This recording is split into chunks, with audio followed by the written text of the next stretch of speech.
Jakin badakigu euskararen eta euskal kulturaren sustapenari begira, bertsolaritzak egiten duen lana oso garrantzitsua dela, eta halaxe da edozein tokitan, baina Getxo bezalako herri batean nun erabilera oraindik ez den guk nahiko genukeena, urre gorria dela esan dezakegu dudarik gabe.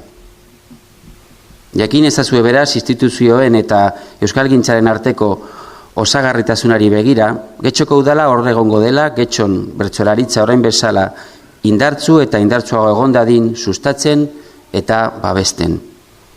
Zorionak, Fredi, lortu duzun txapelketa gaitik, baina baita bertsolari legez egin duzun ibilbide gaitik, eta zorionak eta eskerrak zure familia eta alberi.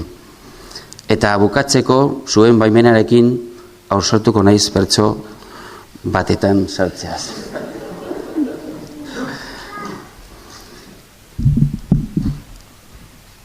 Ongi etorri Fredi txapeldun, gora zarre ozenean, albetik sortu eta goi mailan, sartu zara zuzenean, bertso kultura zabaltzearen, Getxostar finen zenean, eskerrik asko Fredi Getxoko udalaren izenean.